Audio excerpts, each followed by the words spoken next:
The cabin air filter in 2022-2023 Kia Carnivals is behind the glove compartment on the passenger side, not under the hood.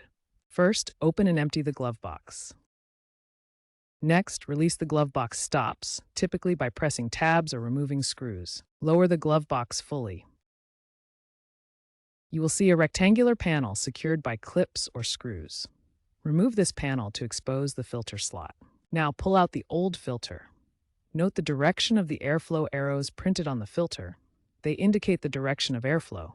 Inspect the old filter for dirt buildup, which can indicate how frequently the filter needs changing, particularly if heavily soiled. Place the old filter aside for comparison and reference. Take the new cabin air filter and ensure the airflow arrows are aligned in the same direction as when you removed the old one. Insert the new filter into the slot, making sure it fits snugly to prevent air leaks.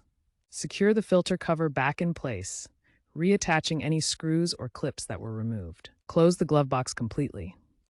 Turn on the car's AC or ventilation system to check for improved airflow, which signifies a successful filter replacement. If the vehicle has a maintenance reminder system, reset it via the infotainment system if needed.